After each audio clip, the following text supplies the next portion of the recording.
Getting the codes matching the description, the first thing you gotta do is take your air filter out of the way, air cleaner box, and obviously all I do is just loosen that screw up, pop that right off, and you want to look for your ground on your ECM.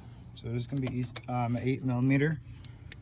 Zoom in for you. I'm just gonna loosen up a little bit if it's got a little bit of corrosion on it, and then you want to make sure you spray it. All you gotta do is loosen it up. If you can get a grip on it, which I can't. Kind of like how Biden can't get a grip on his mind to be able to make a decent speech. But so once you get a hold of it, alright, so now I got it turning. I want to make sure you actually feel the bolt loosen up rather than it just start moving. You don't actually get it all the way, it just kind of falls apart. Alright, so now that I loosened the screw up, there's the main ground for your ECM. Want to get it back just enough.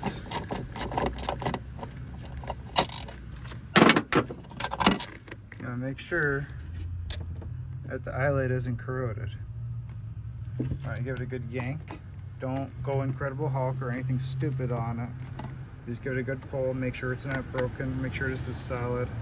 Otherwise this could be rotted inside of here, inside where all that black tubing is. So here's a little trick. Put a little bit of spray down inside there because that's where the ground is. I can get this thing to actually spray something out of it. There we go. So this is chain lube. This is going to be a lot better than WD-40 or any other crap out there. PV Blaster, this stuff's way better than it. And the stuff that I use, no, I'm not sponsored, but I sure as hell wish I was, is Napa's brand, which is Max chain cable lube. I showed this in another video, except my dumbass didn't show the name all the way because I wasn't really focusing on the camera. I was kind of just showing it real quick while I was doing a job. So all you do is just spray it in there, make sure your firewall doesn't have a ton of rust on it. If it does, like when you take the bolt out and it's got a ton of rust on it, obviously that's going to be a bad ground. So you can go ahead and change your computer and then still have the issue. And it's not going to resolve anything. So I'm telling you how to actually do it the correct way.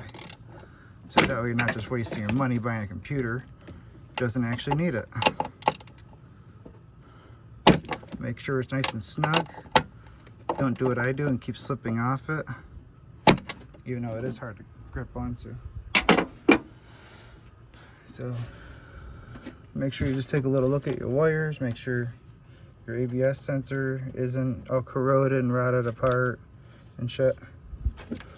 And this one I kind of messed up before. I'm going to undo the zoom because I keep moving the camera in different directions that I don't want it to.